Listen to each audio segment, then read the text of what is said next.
اور میں نے سارے لوگوں سے 3-4 چیزیں ان کی زندگی کا خلاصہ جمع کیا ہے، تو ہزاروں کلمات میں نے جمع کیے، اور ان کلمات میں سے پھر آپ نے کچھ کلمات کا انتخاب کیا، پھر ان کا خلاصہ تیار کیا۔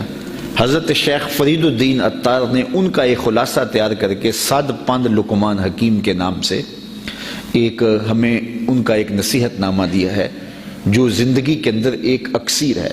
وہ 100 نصیحتیں جو حضرت لقمان حکیم کی زندگی کا خلاصہ ہیں اور جو انہوں نے اپنے بیٹے کو کی، ان نصیحتوں میں سے ایک نصیحت یہ تھی جو اپنے بیٹے کو کی کہ بیٹا جب کسی کے گھر جائے تو پھر اس گھر کی آبرو کی حفاظت کرنا، تیری نظر نہ بھٹکے، تیرا خیال نہ بہکے، اور جب واپس آئے تو پھر اس گھر کی کوئی بات، کوئی ایسا عیب، کوئی ایسی چیز جو تو دیکھے تو آ کے باہر نہ کرے۔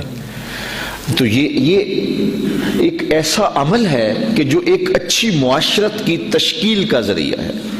لیکن آج ہم یہ تو نہیں دیکھتے کہ ہمسائے کے گھر میں کھانا پکا ہے یا نہیں پکا، لیکن ہمسائے کی بیٹیوں پہ نظر رکھے ہوئے ہوتے ہیں، ہمسائے کے دیگر امور پہ ہماری نگاہ ہوتی ہے۔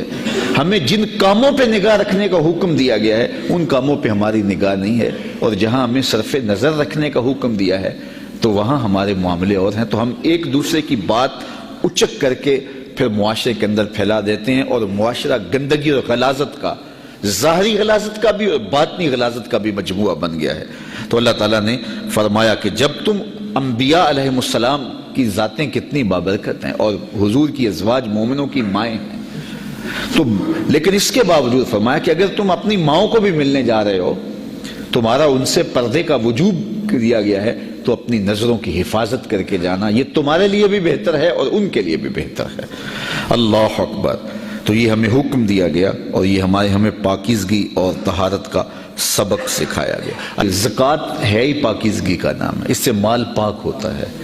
تو اللہ تعالیٰ نے مزید اپنے نبی سے فرمایا کہ محبوب ان کے مال سے صدقہ لے لیجئے اور لے کے غرباء میں بانٹ دیجئے، ضرورت مندوں کو دے دیجئے۔ کیوں ان کے مال سے صدقہ آپ نے کیوں لینا ہے؟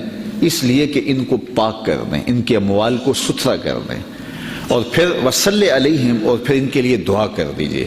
جب یہ مال آپ کو دیں اور آپ لوگوں کی ضروریات کے لیے ان لوگوں سے مال لے لیں تو پھر ان کے لیے دعا کر دیجئے۔ اگلے لفظ دیکھیے کتنے دل نشین ہیں، ان صلاتک سکن لہم۔ محبوب جب آپ کے ہاتھ اٹھ جائیں گے ان کے سینے کو ٹھنڈ پڑ جائے گی، ان کے دل کو قرار پہنچ جائے گا، ان کو تسکین نصیب۔